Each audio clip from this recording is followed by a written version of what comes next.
तो इस वक्त की सबसे बड़ी खबर आपके टेलीविजन स्क्रीन पर, चुनाव आयोग ने प्रेस कॉन्फ्रेंस कर ली है। आपकी जानकारी के लिए आपको बताते चले कि लोकतंत्र के सबसे बड़े महापर्व की तारीखों का ऐलान हो चुका है। 5 राज्यों में तारीखों का ऐलान हो चुका है। 4 राज्य और एक केंद्र शासित प्रदेश में आज चुनाव आयोग ने प्रेस कॉन्फ्रेंस करके चुनाव की तारीखों का ऐलान कर दिया। पुडुचेरी में 30 सीटों पर चुनाव होने हैं।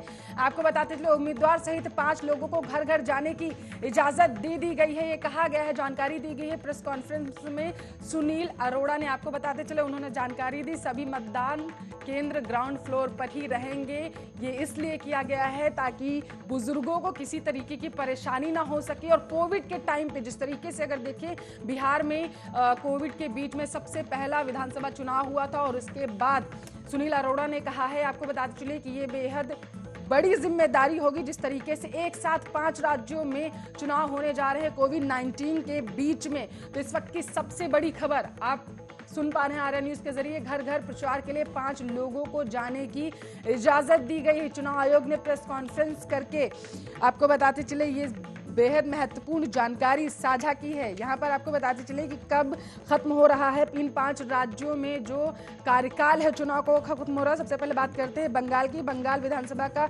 वर्तमान कार्यकाल आपको बता चले 30 मई 2021 को खत्म हो जाएगा। यानी कि इसके बाद अगर पश्चिम बंगाल की बात करें तो जैसा कि प्रेस कॉन्फ्रेंस में जानकारी मिली है उसके आधार पर 8 चरणों में चुनाव होंगे। और आपको बताते चले सबसे पहले 27 मार्च, उसके बाद 1 अप्रैल, उसके बाद 6 अप्रैल, 7 अप्रैल और 26 अप्रैल, 29 अप्रैल, ये वो तारीखें हैं जिन पर चुनाव किया जाएगा पश्चिम बंगाल में। अब बात करते हैं तमिलनाडु की। आपको बता दें तमिलनाडु विधानसभा का कार्यकाल 31 मई 2021 को समाप्त हो रहा है, जिसको देखते हुए तमिलनाडु में चुनाव की जो जानकारी मिली है साझा की है इलेक्शन कमीशन ने, सिंगल फेस में ही चुनाव होगा। तो इस वक्त की सबसे बड़ी खबर आपके टेलीविजन स्क्रीन पर है। आपको ये भी बता दें केरल की बात करें, अगर केरल का विधानसभा का जो कार्यकाल है वो 1 जून को खत्म हो जाएगा। यहाँ पर आपको बता दें यहाँ पर भी सिंगल फेस में, यानी कि केरल में भी तमिलनाडु की तरह सिंगल फेस में ही चुनाव होगा। 6 अप्रैल को आपको बताते चले यहाँ पर जो मतदाता हैं वो अपने मत का प्रयोग करने जा सकते हैं। और आपको ये भी बता दें अगर केरल के बाद हम रुक करें पुडुचेरी का, तो यहाँ का जो कार्यकाल है वो 8 जून को समाप्त हो रहा है। और पुडुचेरी की बात करें तो यहाँ पर भी सिंगल फेस में ही चुनाव होगा। और इसके साथ साथ आपको ये भी बता दें कि केरल के साथ पुडुचेरी में भी, केरल में भी 6 अप्रैल को चुनाव हो रहे हैं और पुडुचेरी में भी 6 अप्रैल को ही चुनाव होंगे। तो सबसे बड़ी खबर यहाँ पर निकल के आ रही है। आज आपको बता दें तारीखों का ऐलान हो चुका है। सबकी नजरें आज यहाँ पर, पूरे देश की नजरें इस पीसी पर टिकी हुई थी क्योंकि 5 राज्यों में एक साथ चुनाव आयोग ने यह ऐलान कर दिया है कि चुनाव होंगे। आपको बताते चलें कि असम की बात करें, असम का विधानसभा का जो कार्यकाल है 31 मई को खत्म हो जाएगा। और जो चुनाव आयोग ने जानकारी दी है वो ये है कि असम में 3 चरणों में चुनाव होगा। आपको बता दें पहला जो है वो 2 अप्रैल और उसके बाद 1 अप्रैल को चुनाव किए जाएंगे असम में। तो सबसे बड़ी खबर आपके टेलीविजन स्क्रीन पर है। आपकी जानकारी के लिए आपको ये भी बताते चलें कि पश्चिम बंगाल में जो सीटों पर चुनाव 294 सीटों पर चुनाव होने हैं। यहाँ पर अभी अगर बात करें तो ममता बनर्जी मुख्यमंत्री के तौर पर काबिज हैं। और आपको ये भी बता दें कि पिछले चुनाव में ममता की टीएमसी को सबसे ज्यादा सीटें मिली थी। 211 सीटों के साथ पश्चिम बंगाल के सिंहासन पर ममता बनर्जी काबिज हुई थी।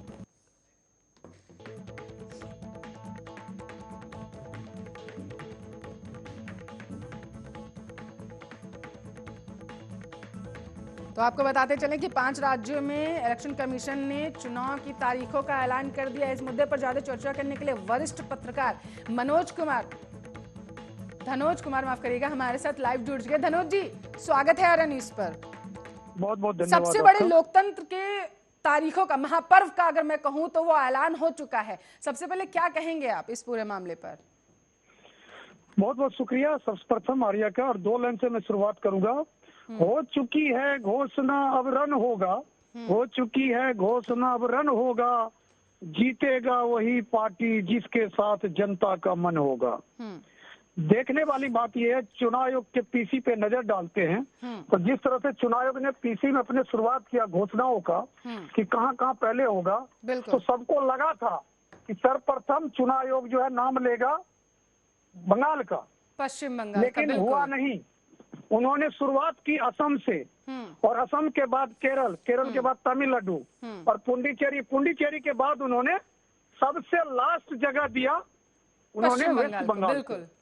हालांकि पॉलिटिकल के ऊपर जितने भी पत्रकार नजर रखने वाले थे, चूंकि मैं विज्ञान वन के सामने हूं अभी, विज्ञान वन के पास जितनी भी तमाम इलेक्ट्रॉनिक मीडिया के जितने भी रिप्रेजेंटेटिव थे, सभी को यही था कि चुनाव आयोग मिस्टर सुनील अरोड़ा जी जो स्टार्ट करेंगे वो सर्वप्रथम बंगाल, क्योंकि जिस तरह का बंगाल में जो हलचल देखा गया, और उसके बाद अभी पुडुचेरी में हलचल देखा, क्योंकि दो ही राज्य अभी मस्त है इस बात को लेके, क्योंकि अभी ताजा घटना घटी है।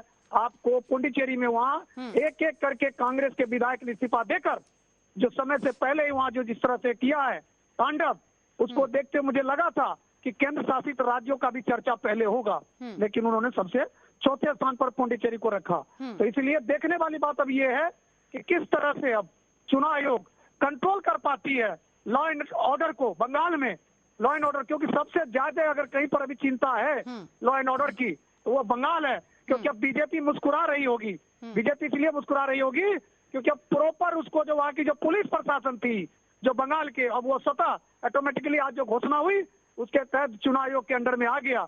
अब जो है उनके नेता मुस्कुरा रहे होंगे कि अब वो अच्छे से चुनाव प्रचार को कर सकते, और साथ ही ओवैसी साहब वो भी मुस्कुरा रहे होंगे कि अब उनको अपने भाई बंधु के बीच में जाने से ममता बनर्जी नहीं रोक टीएमसी ने रैलियां रोक दी थी करने के लिए एआईएम को, तो उस हिसाब से तो मुस्कुरा ही रहे होंगे, क्योंकि जिस तरीके से बिहार में गया खाता खुल गया, तो सोच रहे होंगे कि मुस्लिम वोट बैंक को कम से कम वहां पर टारगेट कर सकते हैं, क्योंकि दो लोगों की लड़ाई में असदुद्दीन ओवैसी सोच रहे होंगे शायद हमें ही फायदा हो जाए ममता बनर्जी और बीजेपी की लड़ाई में।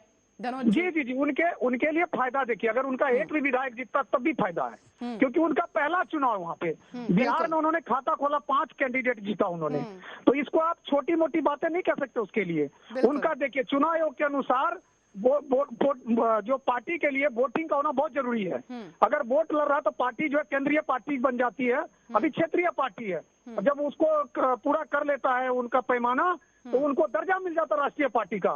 तो ओवैसी का मकसद जो राष्ट्रीय पार्टी बनाने घोषित करने का भी है, क्योंकि ओवैसी एक ऐसा अभी हमारे भारत में उसकी पार्टी है जो मुस्लिमों की हिमायत खुलकर करते हैं। वो कहीं भी अपने भाषण में बोलने से वो गुरेज नहीं करते हैं, और जितना खिंचाई बीजेपी का अगर ओवैसी साहब करते हैं उतना तो खिंचाई ममता बनर्जी भी नहीं कर सकती है। तो इसलिए अब देखने वाली बात यह है कि वो मुस्कुराहट उनकी हंसी खुशी, लेकिन धनोज जी पश्चिम बंगाल की यहाँ पर आप बात करें, इस बार की बात करें तो 8 चरणों में चुनाव हो रहा है, लेकिन अगर लास्ट टाइम की बात करें, जैसा सुनील अरोड़ा जी ने बताया कि लास्ट टाइम तो 7 चरणों में चुनाव हुआ था, तो 8 चरणों में इस बार चुनाव हो रहा है।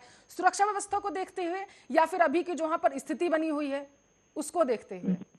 नहीं, सबसे पहले तो लॉ एंड ऑर्डर, क्योंकि चुनाव आयोग ने जो स्टार्ट किया था ना 24 संथाल परगना, ये सब जितने भी उन्होंने जो रखा, वीरभूमि, जो देखिए भाजपा और टीएमसी को लेके जहां टकरार है, आपको ये समझना होगा कि चुनाव आयोग ने जो घोषणा किया पश्चिम बंगाल में, उनका जो पहला फेज में ही यह दिखाता है कि चुनाव इतना कंसर्न है लॉ एंड ऑर्डर को लेकर, क्योंकि चुनाव आयोग का एक एक नजर, और सुनील अरोड़ा जी ने कहा है इट्स माय लास्ट पीसी, उन्होंने साफ कहा कि यह मेरा लास्ट पीसी, क्योंकि आपको भी पता उसका कार्यकाल खत्म हो रहा है। बिल्कुल उन्होंने आज के पीसी को कहा। और आपको बता दूं, जाते जाते वो टीएन सेशन के तरह कुछ ऐसा करना चाहते बंगाल में कि उनका लॉ एंड ऑर्डर जो है उसका कंसर्न, पहला कंसर्न है, और टेक केयर, वो बहुत ही केयरफुल है उसके लेकर। इसीलिए जिस तरीके से चंद्रभूषण कुमार को कोविड इंचार्ज बनाया गया है, तो इस तरीके से एक देखा जा सकता है कि सुरक्षा के लिहाज से काफी इंतजाम किए जाएंगे। और सुनील अरोड़ा ने जैसे पहले ही बता दिया कि अभी से ही वहां पर टुकड़ियां भेज दी जाएंगी, चाहे बंगाल हो, या बंगाल ही नहीं बल्कि जितने राज्यों में अभी 5 राज्यों में चुनाव हो रहा है, हर जगह टुकड़ियां भेज दी जाएंगी, क्योंकि सुरक्षा व्यवस्था पर इस बार खासा ध्यान देना है। क्योंकि एक तो कोविड के बीच में धनोज जी 5 राज्यों में चुनाव हो रहे हैं, दूसरा जैसी स्थिति अभी पश्चिम बंगाल में बनी हुई है। जी, उन्होंने कहा, हमने भी गौर से सुना, आपने भी सुना होगा, उसने जितना भी कोरोना वेरियस था उनको उन्होंने थैंकफुल कहा, और साथ ही उसने बिहार के इलेक्शन का जिक्र किया कि बिहार के इलेक्शन से उसका मनोबल बढ़ा है। चुनाव आयोग के जो सुनील अरोड़ा जी ने साफ शब्दों में कहा कि नो डाउट, मुझे कहते हुए कोई गुरेज नहीं है कि बिहार के इलेक्शन ने मेरा मनोबल को दोगुना किया है, और ये मेरा लास्ट पीसी है, और मुझे देखना है। जिस तरह से उन्होंने कहा है अपने शब्दों को, बहुत ही अच्छे से उन्होंने कहा है कि मैं लॉ एंड ऑर्डर को लेके, उसका मतलब विवेचना कहता है, उनकी जो वाणी है। और आपने देखा होगा मेरी तरह वो भी आज अपने पीसी में शेर का उन्होंने स्थान दिया, यानी शायरों का महत्व किया उन्होंने। हम जैसे पत्रकारों का मनोबल 4 गुना आज बढ़ गया है, क्योंकि मैं हमेशा यूएसपी है मेरा शेर, क्योंकि मेरा खुद का लिखा खुद का मैं बोलता हूँ। और आज मैं गौर से देख रहा था यहाँ विज्ञान भवन में जिस तरह से उन्होंने स्टार्ट किया कि जो काम करते हैं वो बातें नहीं करते हैं। उन्होंने कहा कि मैं जाते जाते काम करके जाऊंगा, बातें करके नहीं जाऊंगा। उनका ये शेर पढ़ने का मतलब ये नहीं था। उन्होंने तमाम ऐसे पार्टी को इशारा कर दिया कि कोई भी ऐसी पार्टी जो हिंसा को लेकर चुनाव जीतना चाहती है वो समझ जाए कि मैं यहाँ काम करके जाऊंगा, बातें करके नहीं जाऊंगा। इसलिए अब जितने भी फोर्सेज होंगे, स्टेट फोर्सेस, सेंट्रल फोर्सेस, उन सबों का कमान खासतौर पर बंगाल में, क्योंकि ज्यादातर हिंसा बंगाल में हुई है। बंगाल के अंदर जितना बीजेपी ने आरोप लगाया है कि मेरे कैंडिडेट, मेरे कार्यकर्ता, मेरे समर्थक को जितना हत्या किया गया है, अब उस पर उनकी पैनी निगाह है कि किस तरह वो पीसफुली वहां पर चुनाव को संपर्क करा सके। इसलिए 8 चरणों में 8 फेज में उन्होंने चुनाव का घोषणा किया। बिल्कुल। राजनीतिक विश्लेषक संदीप चौधरी भी हमारे साथ जुड़ चुके हैं। संदीप जी, स्वागत है आर्या न्यूज पर। किस तरीके से देख रहे हैं आप इस पूरे चुनावी समीकरण को? आज इलेक्शन कमीशन ने तारीखों का ऐलान भी कर दिया है और कहीं ना कहीं जैसे धनोज जी भी कह रहे थे, बीजेपी तो बड़ी खुश होगी पश्चिम बंगाल को लेकर के, क्योंकि अब वो पूरी तरीके से खुली तरीके से कम जा करके वहां पर रैलियां कर सकती है। कोई जाएगा नहीं उनकी रैलियों में। रैली खत्म होने के बाद गंगा जल का छिड़काव करने के लिए जिस तरीके से टीएमसी के कार्यकर्ता पहुंच गए थे। 211 सीटें संदीप जी पिछले चुनाव की बात करें तो ममता बनर्जी की पार्टी को मिली थी। बीजेपी को इस बार आप पश्चिम बंगाल में कहां देख पा रहे हैं? देखिए पल्लवी जी, मैं आपको बता दूं, अगर बात पश्चिम बंगाल की करें तो पश्चिम बंगाल में ये इलेक्शन की डेट घोषित होने से पहले भारतीय जनता पार्टी अपना पूरा बेस तैयार कर चुकी है। अब इनकी पार्टी की लैंडिंग होनी बाकी थी। वो जैसे ही ये इलेक्शन कमीशन ने डेट डिक्लेयर कर दी तो अब पूरे तरीके से चीजें इलेक्शन कमीशन के कंट्रोल में आ जाएंगी, ममता दीदी के हाथ से चीजें बाहर निकल जाएंगी। और चूंकि बेस रेडी कर चुकी है भारतीय जनता पार्टी और आरएसएस, क्योंकि आरएसएस का संगठन भी भारतीय जनता पार्टी के पैरेलल लोगों के बीच में काम करता है, तो मुझे लगता है भारतीय जनता पार्टी की जिस हिसाब से तैयारियां दिखाई दे रही है, जिस हिसाब से उनके नेताओं में जोश दिखाई दे रहा है और जिस तरीके का माहौल वो बंगाल में क्रिएट कर चुके हैं, तो इस बार भारतीय जनता पार्टी जैसे बिहार में प्रदर्शन किया आपने देखा, सबने दांतों तले उंगलियां दबाई, इसी तरीके का जोरदार प्रदर्शन करने का मूड बिहार में भारतीय जनता पार्टी का संगठन बना चुका है। और आपने देखा होगा 5 स्टेट के चुनाव होने हैं, चाहे आसाम की बात कर लीजिए, तमिलनाडु की बात कर लीजिए, केरला की बात कर लीजिए, पौंडीचेरी की बात कर लीजिए या फिर बंगाल की, सबसे ज्यादा जो फोकस भारतीय जनता पार्टी का रहा है, उसके दाव के नेतृत्व का रहा है। चाहे अमित शाह जी के जाने की बात रही हो, चाहे जेपी नड्डा जी के जाने की बात रही हो, या जिस तरीके से कैलाश विजयवर्गीय वहां पे अपना डेरा जमाए हुए हैं, तो सबका फोकस सबसे पहले पश्चिम बंगाल पर है। पश्चिम बंगाल पर है, लेकिन पुडुचेरी पर भी नजर है, क्योंकि अपना कार्यकाल पूरा करने से पहले ही वहां की सरकार गिर चुकी है। संदीप जी। जी बिल्कुल। देखिए भारतीय जनता पार्टी की ये विशेषता रही है पल्लवी जी, और जिस तरीके से इनका आज की तारीख में दुनिया में सबसे बड़ा संगठन और सबसे बड़ा पार्टी होने का दावा किया जाता है, तो ये हर चुनाव को, चाहे किसी भी स्टेट का चुनाव हो, चाहे वो ग्राम पंचायत का चुनाव हो, चाहे जिला पंचायत का चुनाव हो, चाहे विधायक का चुनाव हो, चाहे सांसद का चुनाव हो, चाहे दूसरे भी चुनाव हो, ये हर चुनाव को गंभीरता से लेते हैं और रूट लेवल पे जाके काम करते हैं। और आपने सुना होगा और किसी के पास वो चीजें नहीं है, न किसी के पास बूथ लेवल की टीम है, न किसी के पास ब्लॉक लेवल की टीम है, न मंडल लेवल की टीम है। दूसरी जो पार्टियां, उनका संगठन जिला स्तर से लगभग शुरू होता है, लेकिन इन्होंने देश से जाके टीमें बनाई है, देश से जाके कार्यकर्ताओं को जोड़ा है, जिसका बेनिफिट अक्सर भारतीय जनता पार्टी को मिलता भी है।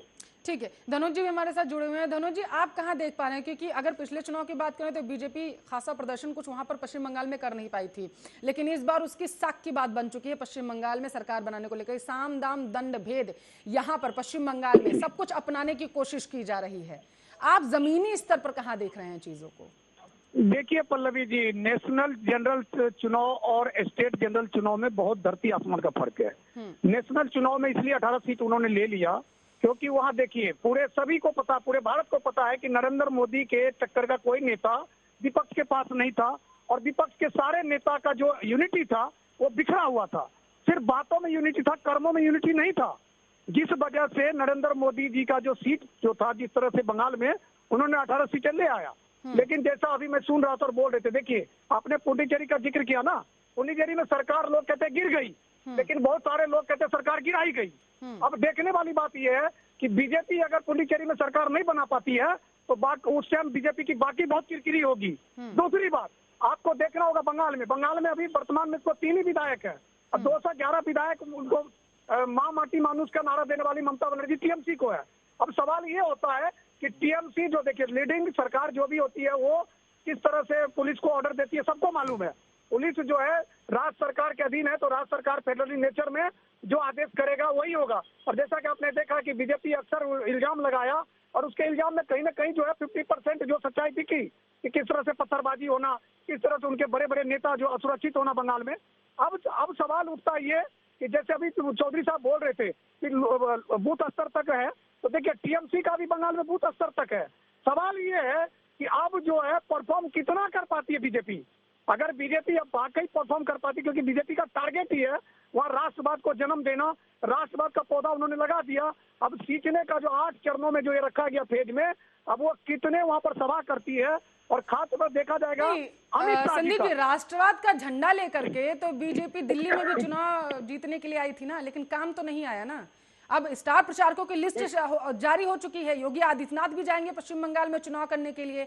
लेकिन अगर देखा जाए तो हरियाणा में देखा जाए, हरियाणा भी गए थे, सरकार भले ही वहां पर है लेकिन तोड़ फोड़ की राजनीति करके सरकार बनाई गई ना हरियाणा में। तो महाराष्ट्र की तो बात ही छोड़ देते हैं, क्या स्थिति वहां पर हो गई थी। तो दिल्ली में भी तो आए थे राष्ट्रवाद का झंडा बुलंद करने के लिए, लेकिन सरकार नहीं बना पाए। संदीप जी, पश्चिम बंगाल में हो पाएगा, जादू चल पाएगा? देखिए पल्लवी जी, कुछ चीजें समझने वाली हैं। भारतीय जनता पार्टी को हमने कई बार पासा पलटते देखा है। आज एक दिल्ली का जो विवाद है, दिल्ली की चीज को आप एक अलग रख सकते हैं। उसके अलावा मैं आपको बता दूं, जब हरियाणा में खट्टर साहब की सरकार बनी पहली बार, उससे पहले केवल और केवल 3 ही विधायक थे हरियाणा के अंदर, लेकिन अचानक से पूर्ण बहुमत की सरकार हमने बनती देखी। इसी तरीके से जो महाराष्ट्र की आप बात करते हैं, महाराष्ट्र में कभी शिवसेना की उंगली पकड़कर चलने वाली भारतीय जनता पार्टी की हमने वहां पे सरकार चलती देखी है। इसी तरीके से अपने बिहार के अंदर देखा, बिहार में नीतीश कुमार की उंगली पकड़कर चलने वाली भारतीय जनता पार्टी, आज नीतीश कुमार भारतीय जनता पार्टी की उंगली पकड़कर वहां सरकार चला रहे हैं। तो चीजें हमने देखी है बदलते हुए, अपनी आंखों से देखी और बहुत कम समय के अंदर देखी है पल्लवी जी। इसलिए मैं कह सकता हूं, मैंने जो पहले कहा था कि देश तैयार हो चुका है पश्चिम बंगाल के अंदर। अभी देखना परफॉर्म कैसे कर पाते हैं, उन चीजों को सीटों में कैसे कन्वर्ट कर पाते हैं, वो चीजें देखनी पड़ेंगी। और जहां तक लेकिन संदीप जी, अभी जो पंजाब की बात करें, वहां जो चुनाव हुए तो जिस तरीके से जाट वोट बैंक और जो पंजाब में इतनी करारी हार मिली, हालांकि गुजरात में जीत गए, चलिए ठीक है, वहां पर तो सरकार ही है, लेकिन पंजाब में हार गए। अब केरल में जिस तरीके से राहुल गांधी सक्रिय हैं, वहां पर जा रहे हैं, रैलियां कर रहे हैं जाकर के, और खास करके किसान बिल को लेकर के बीजेपी पर पूरी तरीके से हमलावर दिख रहे हैं। कहीं इसका खामियाजा विधानसभा चुनाव में तो बीजेपी को भुगतना नहीं पड़ जाएगा, केरल की अगर बात करें? देखिए पल्लवी जी, बहुत महत्वपूर्ण सवाल है आपका। नॉर्थ से लेकर साउथ तक अगर हम देखें तो आज के तारीख में किसान आंदोलन का सबसे ज्यादा जो असर है वो पंजाब के अंदर है। उसके बाद नंबर हरियाणा का आता है, उसके साथ साथ नंबर उत्तर प्रदेश का आता है, और ये चीज कहीं ना कहीं राजस्थान में भी नजर आती है। लेकिन इसका जो टाइम है वो आज की तारीख में पंजाब के अंदर भी इलेक्शन मोड में है चीजें, तो वहाँ पे हो सकता है भारतीय जनता पार्टी को इसका नुकसान उठाना पड़े। लेकिन मैं आपको बता दूं, जो किसान आंदोलन का जो असर है वो पश्चिम बंगाल में बिल्कुल नहीं है, वो केरला में बिल्कुल नहीं है। हालांकि विपक्ष वहां पे इसको मुद्दा बनाने की कोशिश कर रहा है, लोगों को समझाने की कोशिश कर रहा है, लेकिन अभी तक वहां पर ये मुद्दा नहीं है। वहां की समस्याएं दूसरी हैं, वहां की बातें दूसरी हैं, और भारतीय जनता पार्टी ने वहां पे टारगेट किया हुआ है। भारतीय जनता पार्टी ने बंगाल के अंदर दिखाया है कि लोगों को सुरक्षा कैसे दी जाएगी, लोगों के मंदिर मस्जिद किस तरीके से बचाए जाएंगे। तो बहुत सारे दूसरे इश्यूज भी वहाँ पे हैं। वहाँ पे प्रवासियों का भी इशू है, वहाँ पे बांग्लादेशियों की घुसपैठ को भी रोकने की बात है, वहाँ पे रोहिंग्या मुसलमानों की भी बात है। तो बंगाल का चुनाव बिल्कुल अलग परिप्रेक्ष्य में होगा, और उसी को केंद्रित करके भारतीय जनता पार्टी ने अपनी रणनीति बनाई है। बिल्कुल, रणनीति तो बना ली है। और जिस तरीके से देखा जा रहा है कि पश्चिम बंगाल में जिस तरीके से जा करके, चाहे गृह मंत्री की बात करें और प्रधानमंत्री की बात करें, और जा रहे हैं, और पश्चिम बंगाल के साथ साथ असम को भी टारगेट करने की यहाँ पर संदीप जी कोशिश की जा रही है सीए एनआरसी के द्वारा। मतलब एक तीर दो निशान। पल्लवी जी मैं आपको बता दूं, क्योंकि आसाम में भी इलेक्शन होना है साथ साथ, तो आसाम का किला किस तरीके से भारतीय जनता पार्टी ने फतेह किया था, किस तरीके से अपनी सरकार वहां पे बनाई थी, ये किसी से छुपी नहीं है। और आप देखेंगे जो चीजें आसाम के अंदर थी वही चीजें पश्चिम बंगाल के अंदर है, और आसाम के अंदर कहीं ना कहीं भारतीय जनता पार्टी के लोगों ने, जो वहाँ के लोगों का पलायन था, जो वहाँ की जो भौगोलिक स्थिति है उसको जिस तरीके से संरक्षण देने का काम किया, जो अवैध खनन वहां पे होता था या जो बाहर से लोग आके भारतीय जो हमारी भौतिक संपदा है उस पे अतिक्रमण करते थे, उन वो चीजों को रोकने का, कंट्रोल करने का काम किया। तो कहीं ना कहीं इसी तरीके से तैयारी पश्चिम बंगाल के अंदर है और इसी तरीके की तैयारी इन्होंने असम के अंदर की थी और वहां पे अपनी सरकार बनाने में कामयाब हुए थे। तो अभी देखना होगा, थोड़ा इंतजार करना पड़ेगा। डेट आपके सामने आ गई, 8 चरणों में चुनाव होना है, तो किसकी सरकार कहाँ बनती है। बिल्कुल, बहुत बहुत शुक्रिया संदीप चौधरी, राजनीतिक विश्लेषक हमारे साथ इस मुद्दे पर चर्चा करने के लिए जुड़े हुए थे।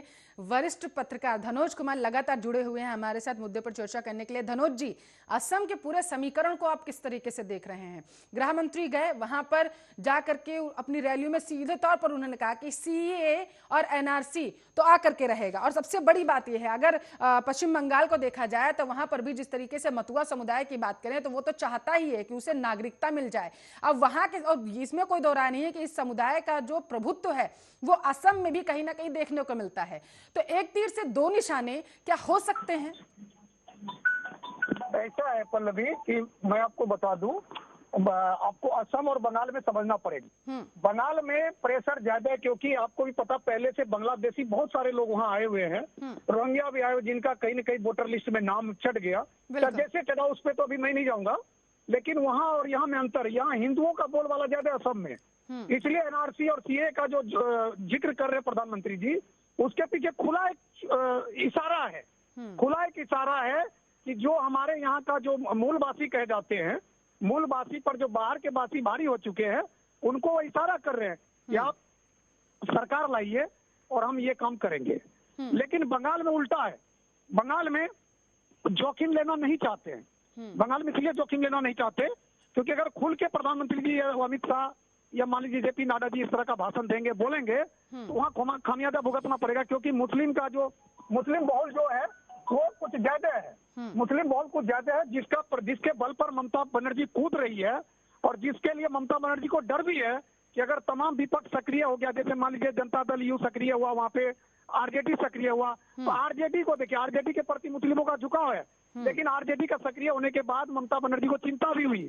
लेकिन आपने सवाल किया असम को लेके, मैं दोनों बातें इसलिए आपको बताया कि असम में जो हिंदुत्व है वो नारा बहुत बुलंद है और ये आज से नहीं है, वर्षों से है। आप देखेंगे वहाँ जिस तरह से उल्फा का था, अब उतना उल्फा सक्रिय नहीं है, वो राजनीति में आ गए हैं। उल्फा जो है अब शासन के तौर पर आकर उनके जितने भी लोग हैं वो लीडर बन चुके हैं। तो वहाँ डिवाइडेशन का कोई रूल ही नहीं है, वहाँ डिवाइड का कोई खतरा नहीं है। लेकिन बंगाल में अगर आप देखेंगे तो आबादी के हिसाब से जिस तरह से 90 विधानसभा में मुस्लिमों का प्रत्यक्ष दबदबा है, जिसके बल पर ममता बनर्जी की सरकार टिकी हुई है।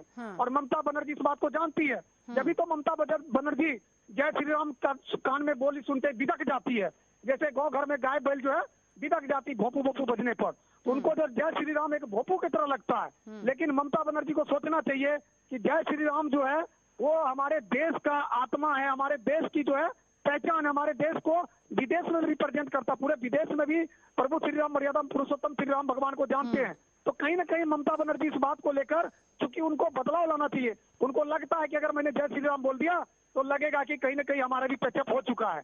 तो देखने वाली बात यह है जी, जिस तरीके से श्री राम के नाम पर झंडा बुलंद करके बीजेपी पहुंच चुकी है पश्चिम बंगाल में, और उसके साथ साथ असदुद्दीन ओवैसी भी पहुंच चुके हैं, और आपने बताया मुस्लिम वोट बैंक जो है वो अभी तक पूरी तरीके से ममता बनर्जी के पाले में था।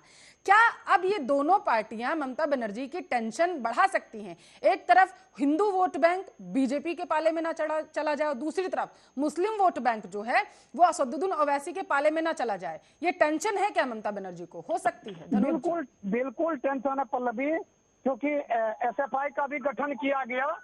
एसएफआई का गठन एक, वहां आपको पता होगा कि वहां पर किस तरह से जो वहां एक मौलाना है जिनका फॉलोअर्स जो है पूरे बंगाल में है, आप इस बात को मानना पड़ेंगे, उनका हिंदू के ऊपर भी मजार का असर होता है, वो भी जो है खिलाफ में चला गया ममता बनर्जी का। और जिस तरह से ओबीसी उन पर डेरे डाल रहे हैं, तो उससे यह दिखता है कि कहीं ना कहीं मुस्लिम में जो है बंटवारे नजर आ रहा है।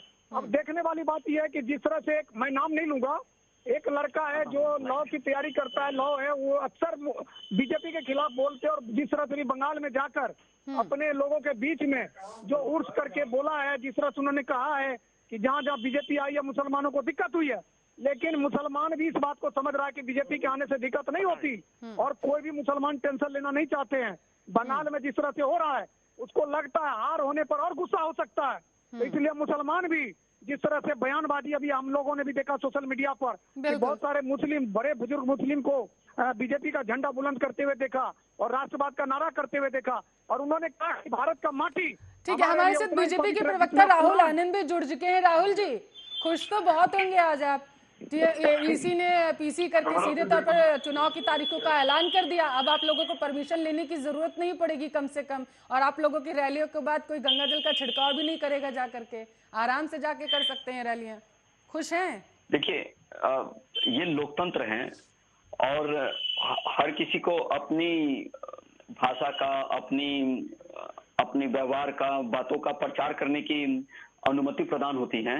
और जिस प्रकार से बंगाल की बात की जाए गंगा जल छिड़कने के लिए, तो ममता बनर्जी जी वो कुछ खास समुदाय को खुश करने के लिए इस प्रकार का कार्य करती हैं। हालांकि उनको इन सब चीजों से बचना चाहिए, क्योंकि वो खुद भी सनातन धर्म से आती हैं। और अभी मैं बातों को सुन रहा था डिबेट में कि एक भाई कह रहे थे कि ममता बनर्जी जी चिढ़ती हैं इन सब चीजों से। तो ये बात सही है कि भारत एक प्राचीन है और सनातन धर्म भी बहुत ही प्राचीन है। हमारा देश धर्मनिरपेक्ष है, इसमें सारे धर्म के लोग रहते हैं, तो हम किसी को यहाँ से निकाल ही नहीं सकते हैं। हाँ, रही बात अगर देश के ऊपर अत्यधिक दबाव की, जो घुसपैठियों की, तो उसके लिए बीजेपी क्या, कोई भी सरकार होगी, उसको इस तरह का डेयरिंग डिसीजन लेना पड़ता है और लेना भी चाहिए। और चुनाव आयोग ने जो आज तारीखों का जो ऐलान किया है, तो ये लोकतंत्र के मंदिर में चढ़ावे के समान है, ताकि हर जनता को अपने हिसाब से सरकार चुनने की इजाजत है, वो लोकतंत्र में जाकर वोटिंग देंगे। हालांकि मैं देख रहा था कि करीब 824 जगह विधानसभाओं में चुनाव होने वाले हैं और बहुत भारी संख्या में मतदाता भी उससे जुड़ेंगे। तो जो 274 लाख केंद्रों पे जो मतदान होगा, तो इसके ऊपर कड़ी निगरानी रखनी होगी चुनाव आयोग को। और चुनाव आयोग एक ऐसी संस्था है भारत राहुल सरकार आनंद जी, की, आपकी बार 200 पार या फिर एक बार फिर से 7 पर सिमट जाएगी आपकी बीजेपी वहां पर? देखिए, हर किसी को अपना जोर लगाने का तरीका होता है, और जहां तक हमारे साथ जो वोट प्रतिशत बढ़ा है, तो इस बार भी हमारा वोट प्रतिशत बढ़ेगा। लोकसभा के चुनाव में सभी लोगों ने इस चीज को देखा है। तो जहां तक हमारे माननीय अध्यक्ष जी 200 पार का आंकड़ा लेकर चल रहे हैं, तो उम्मीद करते हैं कि वहां की जनता जो वहां की सरकार से जो त्रस्त हो चुकी है, तो बदलाव की तरफ वेस्ट बंगाल बढ़ चुका है 2 कदम आगे। तो ये देखना है कि जनता क्या तय करती है। जी, तो जनता क्या, असम में जनता क्या तय करेगी, ये भी बता दीजिए। एक बार फिर से स्थानीय मुद्दों के साथ जा रहे हैं या फिर एनआरसी के मुद्दे पर जा रहे हैं असम में चुनाव लड़ने के लिए? क्योंकि अगर पिछली रैली की बात करूं, गृह मंत्री ने एनआरसी का जिक्र किया था वहां पर जाकर के असम में।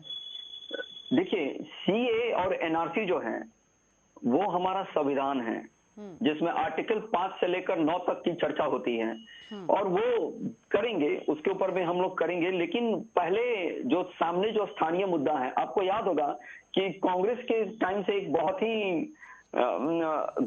गर्म मुद्दा था, जिसको गृह मंत्री जी ने तुरंत खत्म कर दिया, और वो लोग अब सकारात्मक रवैये की तरफ आ चुके हैं। तो उनका भी विश्वास हमारे पार्टी के ऊपर बढ़ा है।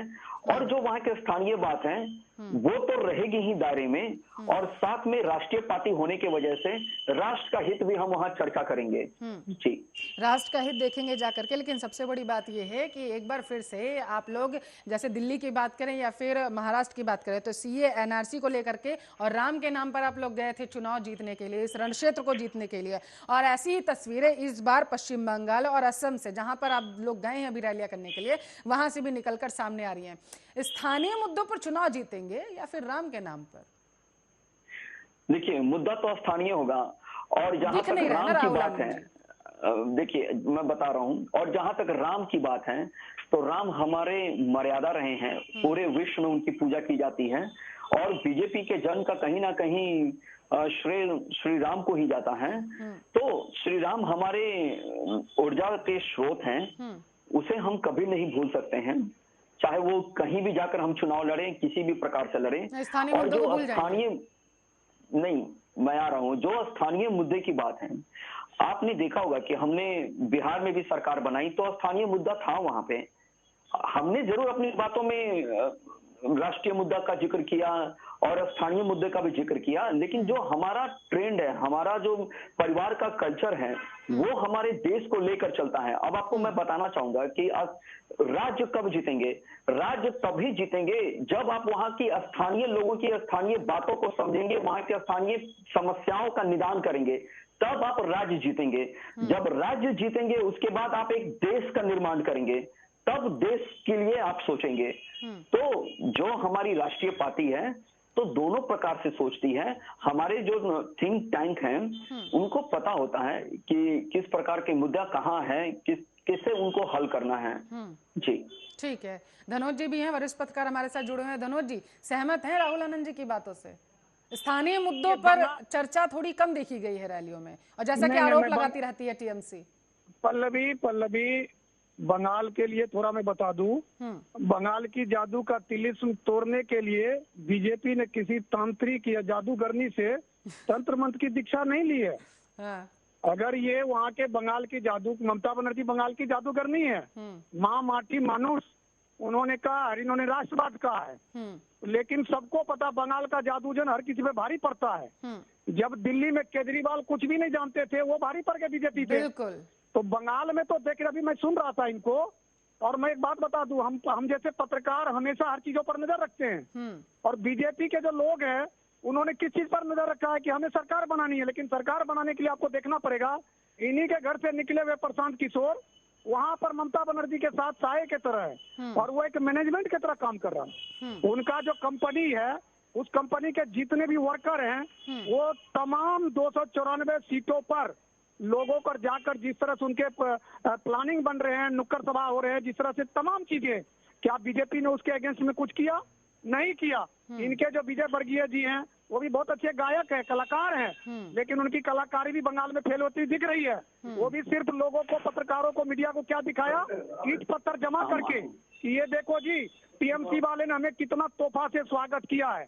तो सवाल होता है कि उसके तिलस्म को तोड़ने के लिए इनके जो क्षेत्रीय नेता है, जो क्षेत्रीय नेता, मैं आपको कहना चाहता हूँ कि टीएमसी से भी आया, उनको अभी तक इन्होंने कोई दायित्व नहीं दिया, क्लियर नहीं किया, सेटिस्फेक्शन नहीं दिया कि आप कहाँ से चुनाव लड़ोगे और पार्टी में आपको कौन कौन सा पद दिया जाएगा।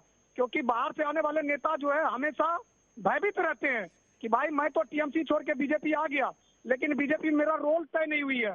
रोल का मतलब ना तो उनको किसी जगह पर जिला अध्यक्ष बनाया गया, ना संगठन में उसको कहीं सचिव बनाया गया। तो बीजेपी कहीं ना कहीं यहाँ पिछड़ता हुआ दिख रहा सरकार के मामले में, और जिस तरह से अभी बढ़त है सीएम को लेकर, वो कहीं ना कहीं ममता बनर्जी की बढ़त है। और दूसरी बात, जब आप जातीय समीकरण देखेंगे तो अभी पहले भी पसंद ममता बनर्जी है, और मुस्लिमों का एक भी वोट आपको मैं बता दूं छिटकेगा तो वो सिर्फ ओवैसी के वजह से। और वहां पर जो एक है, मैंने कहा ना, मैं नाम नहीं लूंगा, जो मौलाना पहले ममता बनर्जी के साथ ही थे, लेकिन एन वक्त पर एसएफआई बनाकर उन्होंने तैयारी कर दिया है। और जिस तरह से कुछ मुस्लिम फेलोशिप है जो वहां जाकर बता रहा मुस्लिमों के वोटों का हक अधिकार और एनआरसी सीए को लेके वहां डरा रहा है, धमका रहा है, वो अपने भाषण में चिल्ला चिल्ला के बोल रहा है। इन सब चीजों को अगर बीजेपी ने कैच कर लिया और वहां के लोकल नेताओं को इन्होंने पावरफुल बना दिया, इन्होंने अभी तक क्या किया, नेशनल नेताओं को ले जाके जो भी कमेटी बनाया इन्होंने, जितने लोगों को काम दिया गया है वो तमाम नेता इनका नेशनल है। तो वहाँ के जो लोकल नेता इस बात से भयभीत है कि भाई हम जो इतनी मेहनत करेंगे तो हमें फल क्या मिलेगा। तो इसको देखते हुए हम जैसे पत्रकार आकलन करते हैं कि कहीं ना कहीं बीजेपी अभी जो है वहाँ फुरफुरा है, वहाँ भी कुरकुरे की तरह है, कुरकुर कर रहा है, लेकिन उन्होंने वहाँ पर अपना जाल ढंग से नहीं बिछाया है। अगर जाल ढंग से बिछाएगा तो बीजेपी अभी भी, अब तो वो खुल के प्रचार कर सकते हैं ना। बिल्कुल राहुल आनंद जी, जाल ढंग से बिछा नहीं पाए हैं। और दिल्ली के चुनाव तो आपको याद ही होंगे, अरविंद केजरीवाल जी मैं दिल्ली का बेटा हूं कहकर सारे वोट लेके चले गए थे, और ममता बनर्जी कह रही है पश्चिम बंगाल की बेटी हूं, खामियाजा भुगतना ना पड़ जाए, जैसे धनोज जी कह रहे हैं, क्योंकि समीकरण समझा रहे हैं। मैं माननीय पत्रकार जी को बताना चाहूंगा, इन्होंने जो 5-6 बातें की, मैंने इनको सुना। सबसे पहले उन्होंने बात कहा प्रशांत किशोर के बारे में, तो मैं आपको बता दूं, बिहार में भी प्रशांत किशोर जी ने इस पे मंथन किया था और कार्य किया था, नो डाउट। उत्तर प्रदेश में किया था, लेकिन सरकार बनी एनडीए की। अब मैं आ जाता हूं आपको बीजेपी के संगठन के ऊपर।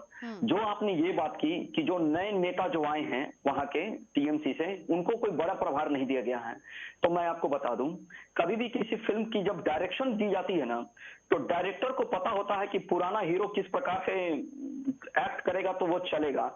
नए हीरो को किरदार के हिसाब से उसको जगह दी जाती है। पहले उनको इंट्रोड्यूस किया जाता है, इंट्रोड्यूस करने के बाद उनके उन पर मंथन की जाती है कि इनके द्वारा जो कार्य किया गया है ये कहां कहां सफल हुए हैं, किस प्रकार से किए हैं। ये संगठन की बात होती है, इस पर संगठन चर्चा करता है। हमने आपको एक चीज बताना चाहूंगा मैं कि जो बीजेपी का जो संगठन है वो एक परिवार है जो सब पे ध्यान रखती है। ये जरूर है, जो आप जाल बचाने की जो बात कर रहे थे कि कहीं कुरकुर करेगी बीजेपी, तो मैं आपको एक चीज बता दूं, एक समय था जब बीजेपी 2 लोकसभा सीट जीती थी, आज बीजेपी को बढ़त मिली है, तो धीरे धीरे ही कोई बड़ा होता है, तुरंत नहीं हो सकता है। और जो सीपीएम का जो गढ़ था वेस्ट बंगाल में, वो लंबे समय से था, उसको तोड़कर आई थी ममता बनर्जी जी। तो ममता बनर्जी जी ने गढ़ को साफ किया था, तो उनको भी वक्त लगा था। ठीक बीजेपी को भी आएगा, बीजेपी के तरफ लोगों का झुकाव जरूर बना है। हाँ, रही बात स्थानीय मुद्दे की, तो स्थानीय मुद्दे हैं हमारे में, लेकिन मैंने आपको बताया राज्य के बाद देश बनता है, तो हम राज्य जीतेंगे फिर देश पे भी आएंगे। और जो सीए एनआरसी की जहां तक बात है, हमारे देश की एक विडंबना है, सबसे बड़ी विडंबना ये है कि जो हमारा विपक्ष होता है वो पहले डराना चाहता है, हर प्रकार से डराना चाहता है। पहले हमारा विपक्ष बोलता था 370 नहीं छुओ, जल जाओगे। हमने वो भी किया और उसको प्रूफ किया। फिर आया ट्रिपल तलाक के, ट्रिपल तलाक में था कि जो माइनॉरिटी है उनको दबाने का प्रयास की जा रही है, लेकिन उसमें क्या कहा गया, उसमें तत्काल शब्द को हटाया गया, जो इंस्टेंट हटाया गया। कुछ मुस्लिम वर्ग के लोग हैं हमारे, जिनका न्यूज़पेपर वगैरह छपता है, उनसे मैं हमेशा इन सब बातों पे चर्चा करता हूं। और आए हम लोग सीए एनआरसी पे, तो ये संविधान की बातें हैं और ये बात सही है। जब सीए एनआरसी जब लगाया जाएगा, अगर आपके घर में मैं ही आ जाता हूं रहने के लिए, तो आप मुझे 1 दिन 2 दिन 3 दिन 10 दिन बर्दाश्त करेंगे, लेकिन मैं बाद में कहने लगूं कि नहीं ये घर ही अब मेरा हो गया, तो आप मुझे निकालेंगे। और आपका पड़ोसी मुझे श्रेय देता है, तो कहीं ना कहीं वो बढ़ावा देता है, कल के डेट में उससे भी परेशानी होगी मुझसे। तो हम करेंगे बातें।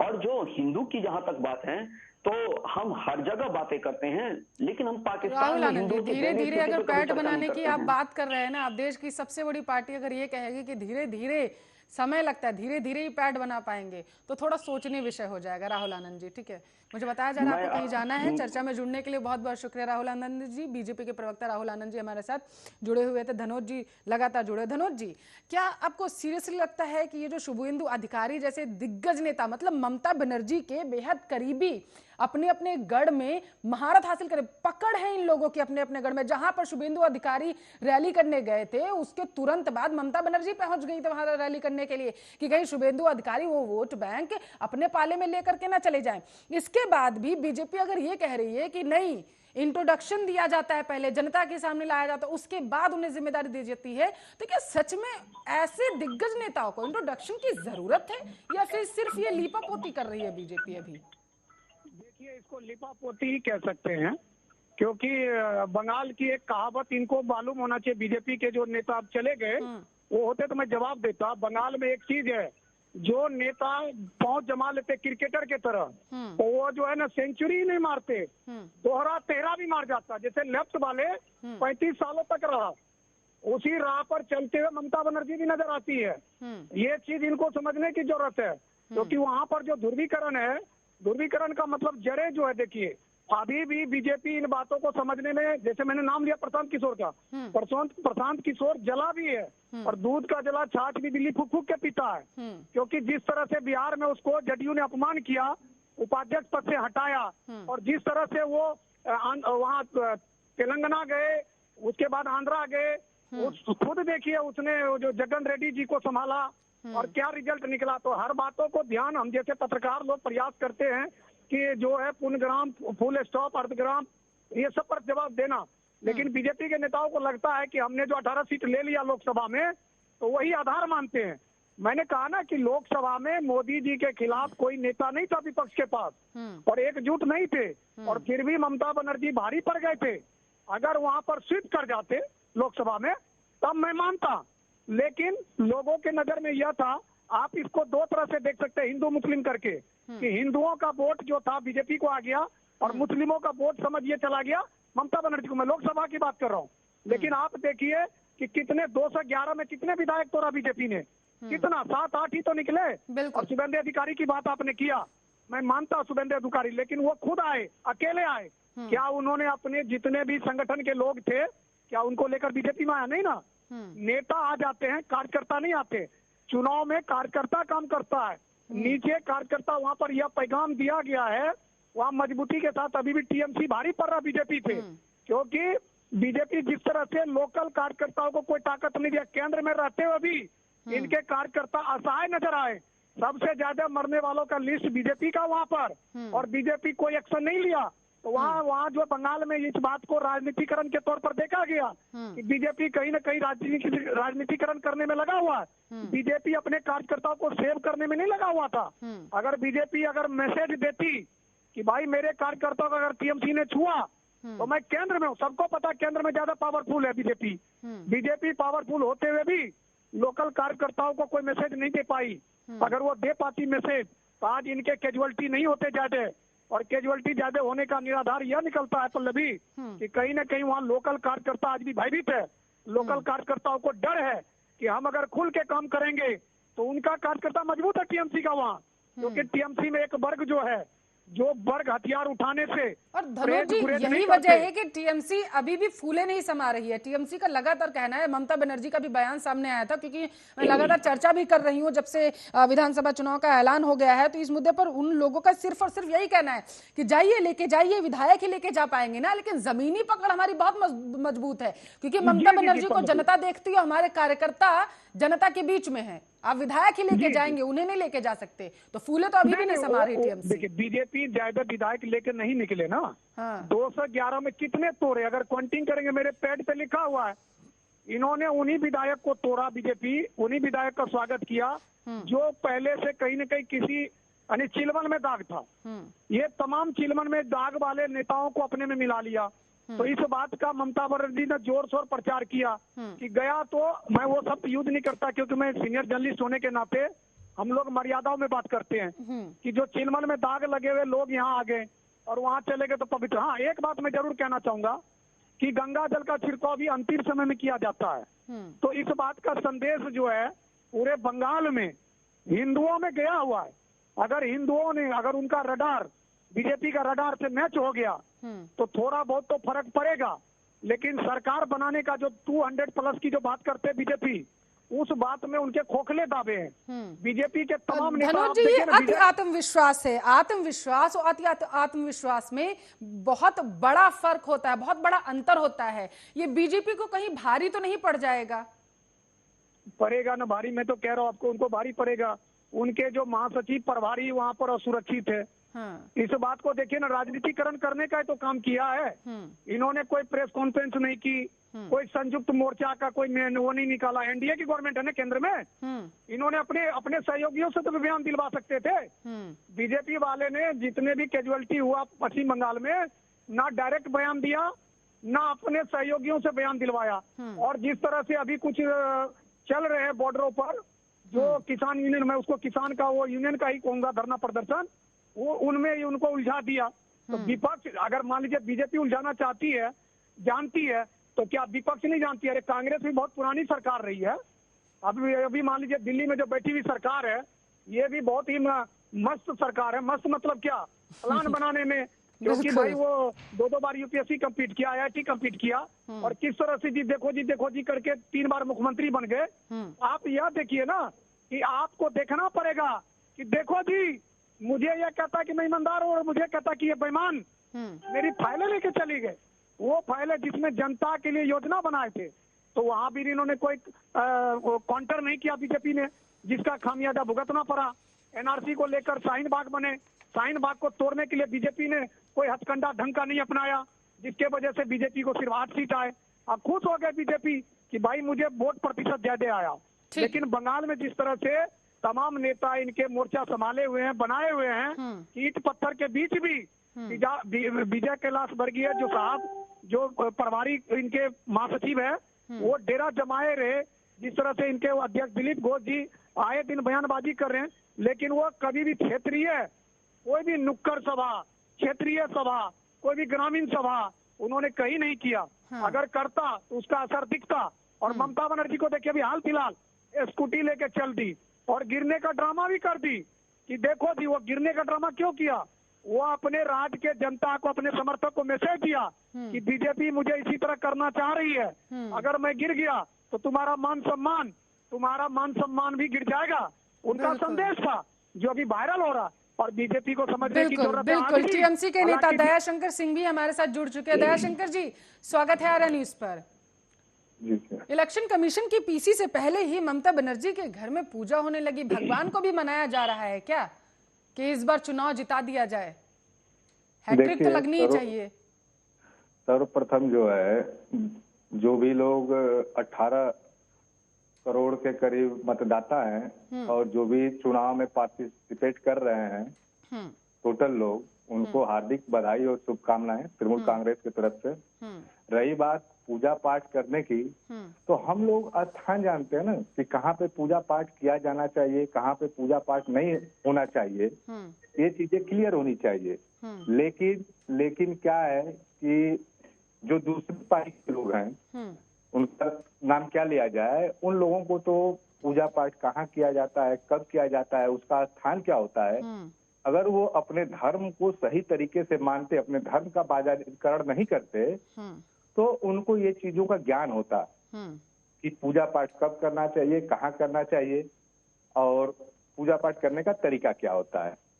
तो पूजा पाठ करना अच्छी बात है, चूंकि आज चुनाव का घोषणा हुई है और उसके तहत इनको चश्मा, इनका जो उल्टा सीधा जनता को इन लोगों ने पढ़ा रखा है, दिखा रखा है, तो इनका चश्मा उतारा गया है कि देखो असली हिंदू हम ही लोग हैं। हाँ, ठीक है। तो आप ये कहना चाहते हैं कि पूजा पाठ करके आप लोगों ने चश्मा उतार दिया जाकर के? चलिए ठीक है, लेकिन इसके साथ साथ आप ये भी बता दीजिए जरा सा कि कैसे समझाएंगे जा करके, क्योंकि आप अगर मथुआ समुदाय को और राजवंशी समुदाय को हम देखे जा करके, तो ये दोनों समुदाय सीधे तौर पर बीजेपी के पाले में देखे जा रहे हैं। जैसा मैं अभी धनोज जी से चर्चा भी कर रही थी कि ये समुदाय चाहता है, ये राजवंशी समुदाय चाहता है भैया एनआरसी आ जाए, फटाफट से एनआरसी आ जाएगी। अब उसका जो प्रभुत्व है वो असम तक है। 90% वोट बैंक जो है माना जा रहा है कि असम से लेकर के पश्चिम बंगाल तक देखे तो इस समुदाय का है, और ये समुदाय सीधे तौर पर बीजेपी के पाले में जाता हुआ दिख रहा है अगर पश्चिम बंगाल और असम के बारे में बात करें तो। और मथुआ समुदाय तो आप लोग खो ही चुके हैं, कैसे जीतेंगे? किसी के कहने से रणनीति क्या है दयाशंकर? कहने से नहीं होता है दयाशंकर जी, ये मत बोलिएगा कहने से।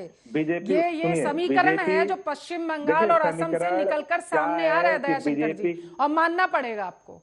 देखिए, हम लोग ये सब नहीं मानते, हम लोग माँ माटी मानुष में विश्वास करते हैं, दीदी को अपना लीडर मानते हैं। हमारे अरे दीदी बड़ों माँ के आशीर्वाद से बनी थी जाकर के, पता है ना, मथुआ माता के आशीर्वाद से ही 10 साल सत्ता में बैठी थी। अभी बड़ों माँ तो है नहीं, लेकिन कम से कम जिस तरीके से आनन फानन में वो पहुंच गई थी रैलियां करने के लिए मथुआ समुदाय में, जब गए थे बीजेपी के लीडर्स, याद है ना आपको? आनन फानन में गई थी। देखिए, माँ माटी मानुष के बात माँ मानुष माटी का नारा आप लोग देते हैं, लेकिन ये दोनों समुदाय खुद को ठगा हुआ महसूस करे। धनोज जी, मैं आपके पास आती हूँ। माँ मानुष माटी का नारा देती है बीजेपी, लेकिन यहाँ पे सबसे बड़ा सवाल है कि ये दोनों समुदाय, अगर खास करके मथुआ समुदाय की बात करूं, तो अपने आप को पश्चिम बंगाल में ठगा हुआ महसूस करता है। ये सीए चाहता है, राजवंशी समुदाय की बात करें वो एनआरसी चाहता है। और ये दोनों समुदाय अगर वोट बैंक के प्रतिशत के हिसाब से देखें तो ये पश्चिम बंगाल की दिशा और दशा दोनों बदलने की स्थिति में अभी है, मतलब किंग मेकर की भूमिका में है पश्चिम बंगाल में। धनोज जी, मैं सुन रहा था इनके नेताजी कहते माँ माटी मानुष का हिस्सा कूच बिहार भी था, और कूच बिहार का जो बहुत सारे लोग ना दिल्ली के यहाँ जंतर मंतर पर भूखे प्यासे बरसों तक धरना प्रदर्शन किया, तब दीदी कहाँ गई? उसका खामियाजा दीदी को भुगतना पड़ा कि जो लोकसभा के चुनाव में वहीं से शुरुआत हुई इनकी। और जिस समुदाय की आप बात करते हैं मथुआ समाज, जो कि इनको ने बहुत दिनों तक कहा कि मुझे नागरिकता दे दो, मुझे कुछ दे दो। अरे राज को भी तो पावर है, उन्होंने उनको इग्नोर करता रहा, जिसके कारण जो है बीजेपी की जड़ें खाद आपूर्ति शुरू हो गई वहीं पर। और ये दो चीज जो कूच बिहार आप ले लीजिए और उसके बाद है कि आप वो इन लोगों को ले लीजिए, तो बीजेपी को थोड़ा जो बल मिला और उस बल का नतीजा क्या हुआ, मैं आपको कहा ना 18 सीटें ले आए इन्होंने। और दीदी को उस टाइम से हालांकि थोड़ी संभली है, लेकिन अभी भी दीदी जिस तरह से सारी के पल्लू कानों पर लेती है मैसेज देने के लिए मुस्लिमों को कि देखो भाई मैं तो राम का अपमान करती हूँ और अल्लाह का सम्मान करती हूँ, लेकिन वहां भी मात खा रही है ये, क्योंकि जो इनके साथ में पार्टी में जो कार्यकर्ता है, हिंदू कार्यकर्ता, वो कहीं ना कहीं अपने आप को ठगा हुआ महसूस कर रहे हैं, क्योंकि उनके प्रभु श्री राम का अपमान करने में दीदी किसी तरह का गुरेज नहीं करती। और वो भरी सभा में स्टेज पर अभी आपने देखा होगा ना कि जब सबने जय श्री राम कहने लगी तो वहां वो बिदक कर वहां से गायब हो गई। वो एकदम झुंझलाहट में, ये भी नहीं देखा कि भाई बहुत सारे टीवी के लोग, पत्रकार, प्रिंट मीडिया, सोशल मीडिया उनको इन तरह से कवरेज कर रहा है, तो उसको थोड़ा सा समझने की जरूरत है। तो दीदी की धुंधलाहट दिखाई दे रहा अभी, जिस तरह से सीबीआई ने छापा मारा और जिस तरह से जो लोगों को पता भी नहीं था कि अभिषेक बनर्जी की पत्नी जो है वो थाईलैंड की है, और कैसे उस तरह से असंवैधानिक तरीका से पैन कार्ड वगैरह से बना लिया, कैसे उन्होंने सोना के तस्करी में पकड़ा गया, किस तरह से उन्होंने हाईकोर्ट। मैं ये बात इसलिए आपको कह रहा हूँ अपने विश्लेषण में सम्मिलित किया इन बातों को कि कहीं ना कहीं वहाँ के राज्य की जनता को वो बातें पता चली जो बातें इन्होंने छुपा के रखा था। दयाशंकर जी वो सिर्फ समीकरण बता रहे हैं, धनोज जी किसी पार्टी के प्रवक्ता नहीं है धनोज जी, वो सिर्फ समीकरण बता रहे हैं। और आगे की, क्योंकि वो वरिष्ठ पत्रकार है, दयाशंकर जी सुनिए मेरी बात, वरिष्ठ पत्रकार है, वो अपने विचार और वहाँ की स्थितियां क्या है उसे साझा कर रहे हैं। दयाशंकर जी, दयाशंकर जी, अरे दयाशंकर जी खुश रहिए, आज हम चर्चा सिर्फ इसलिए कर रहे हैं क्योंकि आज तारीखों का ऐलान हो चुका है। चर्चा सिर्फ इस बात की, लोकतंत्र के सबसे बड़े महापर्व की तारीखों का ऐलान हो चुका है। हाँ अल्लाह ने उनको बधाई दी। नहीं दयाशंकर जी किसी झगड़े वगड़े के मूड में अभी है नहीं, क्योंकि आज बेहद महत्वपूर्ण दिन था और वो सिर्फ समीकरण साझा कर रहे हैं, किसी पार्टी के प्रवक्ता नहीं है। धनोज जी क्या लगता है आपको, जिस तरीके से ममता बनर्जी ने इन दोनों समुदाय को नजरअंदाज किया उसी जगह पर रहते हुए, अब बीजेपी को एक मौका मिल गया इस समुदाय को टारगेट करने के लिए और बीजेपी सीधे तौर पर इसे भुनाने की कोशिश कर रही है। और यही वजह, जैसे कि आपने कहा कि वो मंच से उठ के चली गई, तो झुंझलाहट की और परेशानी की वजह जो है और सबब जो है वो ममता बनर्जी का बन चुका है, ममता बनर्जी के लिए। धनोज जी जी देखिए पल्लवी, ये बात सच है। आपको देखिए नेताओं का मैसेज जाता है, आपको देखिए आप राज्य की मुख्यमंत्री है, हिंदू मुस्लिम सिख ईसाई वहाँ जितने भी बाहर से लोग आए, जिसको रोहिंग्या कहते हैं, हम लोग तो पत्रकारिता में शामिल करते हैं सब शब्दों को, कि वो लोगों को जिस तरह से आप शरण देते हो और जो मूलवासी है उनके भगवान को आप अपमान करते हो, तो ऐसे वोटर तो छिटकेगा ना। दूसरी बात, आपने जिस समाज की बात की, मैंने कहा ना कुछ बिहार, और ये जो जिनको इन्होंने आश्वासन देते हैं उनके लिए इन्होंने कुछ नहीं किया, तो उसका नतीजा क्या हुआ आप देखिए। डायमंड हार्बर वहाँ पर भी समाज के लोग किस तरह से अभिषेक बनर्जी का विरोध किया और किस तरह से वहाँ झंडा बुलंद बीजेपी का किया, तो कहीं ना कहीं थोड़ा तो दिक्कत वाली बात है। लेकिन मैं आज भी कहता हूँ ममता बनर्जी के पास आज भी समय है। 1 महीना चुनाव आयोग ने जिस तरह से घोषणा किया, 1 महीना में रणनीति, कूटनीति और ये जननीति बना सकती है। जननीति का मतलब कुछ बिहार वालों को, क्योंकि कुछ बिहार वालों को आप कमजोर नहीं समझ सकते, मसुआ समाज को कमजोर नहीं समझ सकते, और एक बार जब बिगुल फूक दिया। ठीक है धनुष जी, मैं आपको रोकना चाहती हूँ, यहाँ पे एक बड़ी खबर आ रही थी, तो मैंने सोचा ट्विटर पे मैं वैसे गई तो मैंने देखा बड़ी खबर थी, सोचा साझा कर लो अपने दर्शकों के साथ में। दयाशंकर जी इसका सवाल भी मैं आपसे लूंगी आकर के। ममता बनर्जी ने आरोप लगाया है कि जो पिछले 7 चरणों में चुनाव हुए थे पिछली बार में, अब 8 चरणों में जो चुनाव हुए हैं वो गृह मंत्री के कहने की वजह से हो रहे हैं। एक रणनीति के तहत, सोची समझी रणनीति के तहत 8 चरणों में चुनाव करवाया जा रहा है, इसलिए गृह मंत्री अपने उनके जो अधिकार होते हैं उनका गलत फायदा ना उठाएं। ममता बनर्जी को कहां से ऐसा लगा दयाशंकर जी? देखिए, जो चीज 7 चरण में पिछला चुनाव हुआ था और आप 8 चरण में करा रहे हैं, तो कहीं ना कहीं तो संदेह जाता है ना। किस तरीके का संदेह, समझाइए जरा, मेरे दर्शक भी समझ पाएंगे क्योंकि मैं जब पिछला चुनाव 7 चरण में इलेक्शन हुआ कमीशन था। की पीसी जब देख 7 रही थी, चरण प्रेस में हुआ था कॉन्फ्रेंस तो देख रही 7 ही चरण में थी, होना तो उन्होंने चाहिए। कहा कि कोविड को देखते हुए ये 8 चरणों में किया गया, क्योंकि पश्चिम बंगाल की हालत भी है जिस तरीके से वहां पर जो स्थिति है वो लगातार बिगड़ती जा रही है। दिन प्रतिदिन वहां से खबरें आ रही हैं, कहीं गोली दागे जा रहे हैं, कहीं बम दागे जा रहे हैं। तो उसको देखते हुए इलेक्शन कमीशन ने कहा कि हमने ये फैसला लिया है कि 8 चरणों में चुनाव होंगे। ममता बनर्जी को ये कैसे आया कि 8 चरणों में जो चुनाव हो रहा है गृह मंत्री के कहने से हो रहा है? गृह मंत्री जी ये बताएंगे ना कि क्यों 8 चरणों में चुनाव करवा रहे हैं। उनके ऊपर प्रश्न उठ रहा है, जाहिर सी बात है, अगर संदेह हो रहा है तो गृह मंत्री जी को इसका जवाब देना चाहिए। कैसी बात कर रहे हैं नहीं, आप? ये जवाब धनुष जी, नहीं दे पाएंगे। इसका जवाब मैं आपसे लेना चाहूंगी। क्या आप सहमत जी, हैं जी। दयाशंकर जी की बात से? जी नहीं, मैं आपको बेबाकी से बता देता हूँ ना। बिल्कुल। मुस्लिम वर्ग के लोग अमित शाह से नफरत करते हैं और इस नफरत को ये ऑक्सीजन देने का काम कर रहे हैं और कुछ भी नहीं है। चुनाव आयोग को आज सारे लोगों ने सुना, चुनाव आयोग 1 मिनट में थोड़ी ना घोषणा किया। आज पूरा भारत के जितने भी पत्रकार थे और भारत के जितने लोग थे, चुनाव आयोग ने बहुत अच्छे से हर बात को कहा। और इनका देखिए मंशा दिखता है कि ये मुस्लिम वर्गों को किस तरह से संदेश देना चाहते हैं कि देखो ये वही अमित शाह है जो अमित शाह तुम लोगों के साथ किस तरह से क्या किया और उनके कहने पर चुनाव चल रहा। इनको तो शर्म आनी चाहिए इस तरह से जो एक स्वतंत्र संस्था के ऊपर इस तरह से आवाज उठाते हैं। तो ये बताइए कैसे इस तरह से काम होगा? इनको बोलना चाहिए कि ठीक है, अगर 8 चरणों में किया फिर भी जीत हमारी होगी। ये अच्छा लगता दीदी अगर ट्विटर करती कि 8 के बजाय 16 चरणों में भी चुनाव करता, हम उनका स्वागत करते और हमारी जीत होती। लेकिन जिस तरह से इनका मनसा घूम रहा है ये तो बहुत ही दिक्कत वाली बात है। और इनका मनसा वही है कि 90 सीट दयाशंकर जो जी, खास तौर पर 18 करोड़ से ज्यादा लोग वोट डालेंगे, 824 विधानसभा सीटों पर चुनाव होने हैं। उसको देखते हुए ही इलेक्शन कमीशन ने यह फैसला लिया कि पश्चिम बंगाल के इस बार के चुनाव 8 चरणों में होंगे। और आप कह रहे हैं कि गृह मंत्री की वजह से। देखिए, पिछला चुनाव जब 7 चरण में हुआ था, बंगाल की बात किया जाए तो 7 चरण में कराना उचित होता। और इसमें कोई कैसे उचित होता? इसे एक्सप्लेन भी करते जाइए दयाशंकर जी, मेरे दर्शक भी समझ पाएंगे कि 10 साल पश्चिम बंगाल की जनता, पश्चिम बंगाल के मैं कहूं कि जनता पर शासन करने के बाद अचानक से ममता बनर्जी को यह ख्याल क्यों आया कि 7 चरणों में होना चाहिए था? जो है ये एक्सप्लेन भी करिए। कम दिनों में कंप्लीट हो जाते, रिजल्ट तत्काल आ जाता। अब मत पेटियां कहाँ रखी जाएंगी, आम क्या जनता की किया टेंशन जाएगा? नहीं है दयाशंकर और जी। ईवीएम का आम जनता सुरक्षा के टेंशन है, लिहाज जनता से को कम से कम दिनों ये फैसला लिया गया है दयाशंकर जी। आम जनता की चाहिए, टेंशन नहीं है। कम दिनों में चुनाव इलेक्शन कराना कमीशन ने कहा कि चाहिए था। सुरक्षा को देखते हुए 8 चरणों में समय को किया बढ़ा जा दिया रहा है। है ये फैसला कि 8 चरणों में चुनाव इन्होंने होंगे। चरण बढ़ाकर ममता समय बनर्जी ने को गृह मंत्री के ऊपर बढ़ा इल्जाम दिया लगा है। अगर ये कम चरणों में चुनाव कराते तो कम समय लगता। नहीं, समय कम लगता है या फिर मुस्लिम वोट बैंक साधने की ये यहाँ पर देखिए, रणनीति आप है? लोगों जैसा के कि दिमाग धनुष जी में ने सिर्फ कहा देश कि के- CA/NRC की सुनिए, वजह देश के से नागरिकों कहीं को ना सिर्फ कहीं जो और देश सिर्फ का आप मुस्लिम लोगों समुदाय को है एक वो नशा असंतुष्ट चढ़ा है हुआ गृह है, जो मंत्री से। कोकीन पकड़ा गया है, इसकी वजह उस से कोकीन से भी गहरा नशा चढ़ा हुआ है। भारत के लोगों को भारतीय कहने से अच्छा होता कि आप उनको भारतीय कहते, सिर्फ और सिर्फ मुस्लिम मुस्लिम मुस्लिम ऐसे करते हैं जैसे वो हमारे देश के नागरिक नहीं है। हाँ। क्या ये चीजें हैं? ये कोकीन का नशा है क्या? ये जो सप्लाई करते हुए लोग पकड़े गए 100 ग्राम के साथ। मैं आपकी बात से सहमत हूँ दयाशंकर जी। काश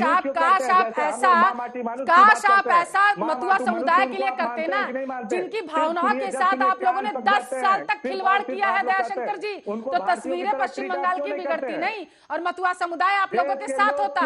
अगर आप ये कहते ना, जैसे अभी आपने कहा ना कि इस देश का हर नागरिक इस देश का है, तो आपने मथुआ समुदाय के बारे में तो ऐसा कहा नहीं। 84 से ये समुदाय मुंह ताक रहा है आप लोगों का। ममता बनर्जी को सत्ता में इस समुदाय ने इसलिए बिठाया, अपना समर्थन इसलिए दिया था ताकि इस समुदाय को मिल सकेगी नागरिकता। तब तो आप लोगों ने दी नहीं। रहने दीजिए, डर सता रहा है क्या? रहने दीजिए। धनुष जी आपके पास आना चाहूंगे। अरे भारत में तो मथुआ समुदाय भी रहता है, राजवंशी समुदाय भी रहता है पश्चिम बंगाल में, और पश्चिम बंगाल भारत का ही हिस्सा है ना। क्यों दिक्कत आ रही थी? दे देते जाके नागरिकता। कर तो कोई तो फैसला ले सकते हैं ना अपने हाथ से, कोई तो फैसला ले सकते हैं।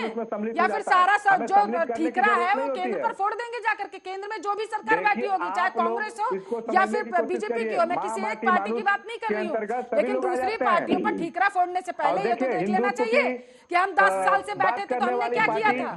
समय पे और वक्त पे लोगों को कभी ना कभी हिंदुओं को बांटती हुई नजर आती है। 2-2, 3-3 सीएम बना देती है। कहीं पे आवश्यकता पड़ता है तो अति पिछड़ा कार्ड खेलती है, अति दलित कार्ड खेलती है। ये हिंदुओं को बांटने वाले लोग हैं क्या? ये बात करेंगे। और ममता बनर्जी क्या करती है, जरा सा वो भी बता दीजिए, मेरे दर्शक समझ जाएंगे कि आखिर आप कहना क्या चाहते हैं। आप रहने दीजिए क्योंकि आपके पास सवाल जवाब ही नहीं है। पहले से धनोज जी, मैं आपके पास आना चाहूंगी, देश के किस तरीके से देख रहे हैं आप दयाशंकर जी के जवाब को? उनकी बौखलाहट है, धन्यवाद। उनकी बौखलाहट इसलिए है, मैंने कहा ना, हिंदुओं का वोट बैंक चिपक गया इनका की तरफ से। जिस तरह से इसमें गलती इनका नहीं है, दयाशंकर जी का नहीं है, गलती खुद ममता बनर्जी की है। ममता बनर्जी स्टेज पर जय श्री राम बोलने के बाद कूद जाती है, तो जब कूद जाती है तो उसको वहां का जनता जो है तो समझ रहा है इस बात को, और गाड़ी लेके जा रही है और किसी ने जय श्री राम बोला तो रोक के कहता पकड़ो इसको, तो और ऐसे लोगों को अरेस्ट कर देता। और अभी जिस तरह इन्होंने कोकीन की बात की, अरे आपके राज्य में कोकीन मिल रहा है ना भाई, तो इसमें लॉ ऑर्डर किसका फेल है?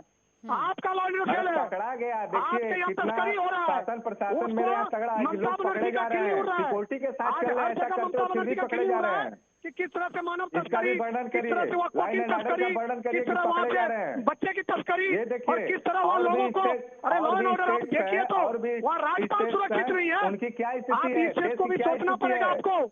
और कहीं ना कहीं आप जो मसुआ समाज की सुनिए, बात करते आज हैं, 8 करोड़ क्या दिया लोग, आपने? 8 करोड़ लोग क्या मसुआ समाज को ने कुछ दिया? भारत बंद का तो ऐलान आप किया, ये क्यों व्यापारियों ने कहते हैं भारत नागरिकता बंद की का बात कर ऐलान रहे किया, हैं? किसानों अगर ने नागरिकता की ऐलान बात किया, कर रहे हैं नौजवानों तो ने किया। सरकार के नजर में आपने सब हिंदू पटेल जी के मुस्लिम नाम सिख पे ईसाई जो सभी बराबर है। स्टेडियम था उनको बदलने का काम किया, मोदी जी ने अपने नाम करवाने का काम किया।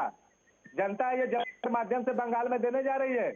अरे दयाशंकर जी, स्टेडियम पश्चिम का बंगाल नाम पे आप रहे तो लोगों ने ज्यादा चेंज बेहतर किया है। नहीं होगा अभी दयाशंकर जी? पश्चिम बंगाल पे रहे तो बेहतर नहीं होगा? कोई दंगा जैसे चलाए, धनोज जी ने भी कोई कहा, चाइना से बनवाते धनोज जी ने भी हैं। कहा जो लॉ बात एंड है ऑर्डर कि फेल क्यों हो रहा है? माननीय सुनिए पटेल जी दयाशंकर का जी मेरी बात, सम्मान हम लोग करते दयाशंकर हैं। जी सुनिए मेरी बात, मैंने सुनिए। तलवार उठाने वाले सरदार काहे जी की का बौखलाहट है? आराम से चर्चा भक्त करते नजर हैं। आता है। 300 करोड़ की आप मूर्ति बनाते हो, दूसरे तरफ जो उनके नाम पे स्टेडियम है उनको उनका अपने मोदी जी के नाम पे आप लोग ठीक है, करने मत का काम टेंशन करते हैं। लीजिए, कोई दिक्कत नहीं दयाशंकर जी, थोड़ा आराम से आप चर्चा करते हैं। बेहद गंभीर, अरे 10 आज साल तक वहाँ आज जो का दिन सरस्वती बेहद पूजा क्यों रोका गया? अहम है पूछिए और इनसे। गंभीर मसला भी ये बन जाता है। दयाशंकर जी आराम से, मसला ठीक है। बताया तो यहाँ पर 8 सबसे करोड़ बड़ा सवाल है कि व्यापारी लॉ एंड व्यवसायी ऑर्डर भारत पश्चिम बंदी के बंगाल तेल का दाम बढ़ गया, दयाशंकर जी 200% क्या कर रहा था?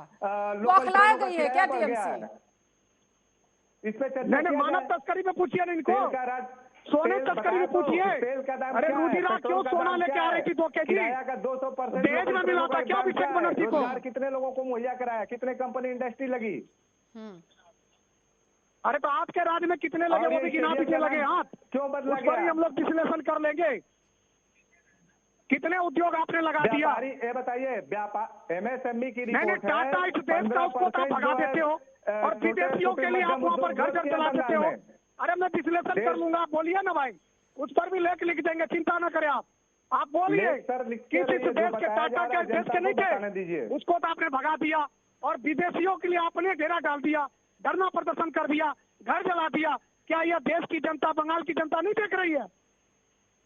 जवाब दीजिए दयाशंकर सोना जी। तस्करी में लिप्त समझ चुकी आपको- है, ठीक है धनोज जी, जवाब दीजिए दयाशंकर जी। झूठ बोलने वाले लोगों को जान चुकी है, देश का विकास करने के तो नाम कौन पे झूठ बोलता है? आप भी देश तो को बोल रहे गर्त में बराबर डाल झूठ। दिए, मसुआ समाज को क्या दिया आपने? कुछ बिहार को क्या दिया आपने? अरे पूरे देश की आगरा बात के जो करिए। लोग 100 रुपये में बाहर में जाके दयाशंकर जी, अभी चुनाव ना पश्चिम बंगाल में हो रहे हैं और 5 राज्यों में भी हो रहे हैं जाकर के। आप पश्चिम बंगाल में टीएमसी की सरकार है तो पश्चिम बंगाल की बात कर लेते हैं ना अभी। अब बात तो पश्चिम बंगाल की करेंगे ना, क्योंकि मতুआ समुदाय वहां पर है। जैसे धनोज जी भी बार बार पूछ रहे हैं क्या किया आप लोगों ने, क्या दयाशंकर जी किला ढहता हुआ नजर आ रहा है क्या आप लोगों को? पहले तो उत्तर मैंने दिया कि पुनर्वास आप लोग के लिए क्या क्या आवश्यकता पूछिए पड़ने इनसे? पे किसी मसुआ भी समाज धर्म को क्या को, छत किसी दे भी दिया, जाति को बांटने का राशन काम कार्ड दे करते दिया, हुए क्या उत्तर क्या तो दे मैंने दिया? दिया पूछिए था इनसे। कि रोहिंग्या आवश्यकता को सब पड़ेगी कुछ तो दे दिया। 2 सीएम 3 सीएम रोहिंग्या इनके रिश्तेदार हैं, मसुआ इनके दुश्मन है। यही तो उत्तर था। ये उत्तर अच्छा नहीं लगा? नहीं, मसुआ समाज को आप क्या समझते बताइए ना, वो आपका वोटर नहीं है। बता रहा हूँ, आज आप बोल दीजिए लाइव, मसुआ समाज आपका वोटर नहीं है। हम लोग सबको साथ लेके चलते हैं, सभी नागरिक नहीं, हमारे बोलिए लिए ना, समान मसुआ है। समाज आपका वोटर नहीं है। आपने पूरे उसको देश की प्रेषित जनता क्यों का किया? सम्मान हम लोग कुछ करते हैं, बिहार की सिर को मांग क्यों नहीं बैठाते माना हैं, आपने? भगवान जैसा पूछते हैं। आप लोग जैसे नहीं मठाधीशों को सिर्फ नहीं, पूछने का दार्जिलिंग काम वाले करते अरे हैं। क्या उनके किया जैसे आपने? क्या जनता का वरिष्ठ सम्मान करते पत्रकार हैं, वो हैं। किसी आप लोग पार्टी से दूसरे संबंध पार्टियों थोड़ी के ना रखते हैं। नेताओं को दयाशंकर जी छोड़कर अपने क्या जैसे करते नहीं हैं? है। दयाशंकर जी CBI ठीक है, का दयाशंकर जी आपने छापा कहा मरवा कि के। हर नागरिक को साथ में लेकर के टीएमसी चलती है। एक बात का मेरे जवाब दीजिए, मतुआ समुदाय के कितने नागरिकों को आप लोगों ने सरकारी नौकरी दी? क्या पार्टिकुलर वैकेंसी निकलती है तो किसी जाति, व्यक्तिगत या समुदाय के लिए निकाली जाती है? अब मैं आपको बताती हूँ, सुनिए मेरी बात। मतुआ समुदाय के पास इस देश की नागरिकता नहीं है। इसकी वजह से इस समुदाय के एक भी सदस्य को सरकारी नौकरी आज तक नहीं मिल पाई है 1984 से। और अब बात कर रहे हैं कि हम इस देश के हर नागरिक को साथ लेके चलते हैं। थोड़ा सोच विचार के और जानकारी के साथ जवाब दिया करिए। ठीक है दयाशंकर जी, जो भी देश के मतुआ नागरिक हैं, समुदाय सबको सम्मान किया सरकार जाता द्वारा है। लाई गई एक भी योजना का फायदा नहीं उठा पाता। जितने आप भी लोगों की देश के गलतियों की नागरिक वजह से, हैं, आप लोगों की गलतियों की वजह से, और बात कह रहे हैं कि सबको देखा साथ जाता लेके है। चलते हैं। देश के सभी नागरिकों के लिए कार्य किया जा रहा है। पश्चिम स्वास्थ्य बंगाल क्षेत्र में की बात शिक्षा कर के लीजिए साथ आप। भी पश्चिम बताया बंगाल की जा बात रहा कर है। लीजिए, क्योंकि देश के अन्य राज्यों में जाऊंगी तो वहां पर अभी आप लोग सत्ता में नहीं बैठे हुए हैं, वरना मैं बात कर लेती। पश्चिम बंगाल में चुनाव है, पश्चिम बंगाल की बात करिए और पश्चिम वहीं पर बंगाल की जवाब वही दीजिए बात आप। हो रही है। वहां पर भी नहीं है क्या? दयाशंकर जी, आवाज पहुंच रही है आप तक? जी जी, तो बताइए, जवाब दीजिए। जी तो हो गया, जवाब दीजिए। बताया तो गया। हम लोग माँ माटी मानुष की बात करते हैं। जितने भी नागरिक अरे हैं भैया, सबके लिए कहाँ कार्य से पार्टी बात कर करते हैं, रही पहले है। ये बताइए मेरे दीदी को, ये हमारी बताइए आप नेता कहाँ है। से बात करते हैं। मेरा गुमराह सवाल करने आपसे वाले यही था। मेरा सवाल, अच्छा ठीक है, आपने कहा गुमराह ना, करने वाले लोग आंकड़ा नहीं है कि दीजिए। लोगों को गुमराह क्या झूठ सुनिए जुमला सुनिए, छोड़ने वाले गुमराह लोग नहीं नहीं कर है। रहे हैं। मेरे को तो आंकड़ा चाहिए, आंकड़ा अपने दीजिए। ही कितने लोगों को मैनिफेस्टो दिया? को कभी जुमला कितने बताया लोगों जाता को हो। दिया? अपने दयाशंकर जी, मैनिफेस्टो कितने को लोगों को जुमला दिया? नहीं। लोगों को सावधान, महंगाई पे आप चर्चा करिए। महंगाई की क्या स्थिति है, अरे रोजगार चुनाव, की क्या अरे स्थिति प्रभु है। सुनो मेरी बात। दयाशंकर जी, बेहद महत्वपूर्ण दिन है आज। आज तारीखों का ऐलान महत्वपूर्ण हो दिन चुका तो है। ये बात होनी मुद्दों को मत चाहिए। भटकाइए, स्टेडियम का नाम रहने चेंज हुआ, दीजिए ये आप। बताइए। मनोज जी, पड़ेगा, ये आंकड़ा चुनाव ही आयोग को नहीं भी है। एजेंट कर दिया मतुआ बीजेपी का। समुदाय को क्या दिया है, ये इस चुनाव पर कुछ आयोग को बोल भी नहीं बीजेपी सकते का हैं। एजेंट घोषित एक कर शब्द दिया है। नहीं है, इस वजह से मुद्दों को भटकाने की कोशिश की जा रही है। धनोज जी, बिल्कुल, देखिए अभी मैं सुन रहा था इनको, इन्होंने कहा चुनाव आयोग ने अमित शाह जी के कहने पर 7 चरणों को 8 चरणों में कर दिया। इन्हें थोड़ी सी भी सोचना चाहिए कि किसके खिलाफ बयानबाजी कर रहा। इनकी नकेल कस देगा। जो इनके साथ तलवार बांधने वाले लोग हैं, एक भी तलवार नजर नहीं आएगा। दीदी जो स्कूटी से गिर रही थी ना, उसको सिंहासन से गिरने का डर होने लगेगा। क्योंकि आपको याद होगा बिहार में लालू यादव जिस तरह से इसी तरह का भाषा यूज करते थे लालू यादव, और लालू यादव आज कहाँ है। उसी तरह दीदी को डर है कि दीदी के लिए भी कहीं ना कहीं उनके आस पड़ोस के जेल नजर आ रहा है। जैसे उनके घर में ही देखिए ना आप, उन्होंने कभी नहीं बताया किसी को कि उनकी जो है भतीजे की बहू बाहर की है, और उनको इन्होंने पैन कार्ड वगैरह वगैरह अपने रुतबा से बना दिया। आपको पता है जब तक किसी को नागरिकता नहीं मिलती तब तक उसको पैन कार्ड वगैरह नहीं मिलता। उस पर पूछेंगे तो तब भी ये कह देगा कि ये तो बीजेपी का एजेंट है, बीजेपी का। सत्य बोलना गुनाह है, तो मैं यह गुनाह बार बार करूंगा। और एक पत्रकार होने के नाते हमें किसी का डर नहीं है सत्य बोलने से। सवाल यह उठता है कि जिस तरह से आप यह देखिए कि आप मसुआ समाज हो, कुछ बिहार हो, आप हावड़ा में चले जाइए, जो गरीब लोग हैं जो पंजाब में जाके आंध्रा में जाकर 100 रुपया में खटते हैं, ऐसे लोगों के पुनर्वास के लिए क्या किया इन्होंने कुछ किया? खुद देखिए, जहाँ से शुभेंदु अधिकारी थे वहाँ का आप देख लीजिए कि वहाँ किस तरह से आज भी लोग त्राही त्राही है। वहाँ चलने के लिए सिर्फ रिक्शा, आपको मैं बता दूं, वहाँ कोई गाड़ी आप लेके नहीं जा सकते। वहाँ की सड़कें, वहाँ कई तस्वीरें हमारे पास है। उनके लिए अगर आप इनसे जवाब पूछेंगे तो यह सीधे कह देगा टीएमसी वाले कि यार ये तो बीजेपी का एजेंट है, बीजेपी का वो है। अरे पत्रकार वहाँ पर जाता, हम लोग जान जोखिम में डालकर जाते हैं और वहाँ की लाइव तस्वीर पर बात करते हैं, विश्लेषण करते हैं। और विश्लेषण में यह नहीं कि बीजेपी को हम लोग फायदा देते हैं।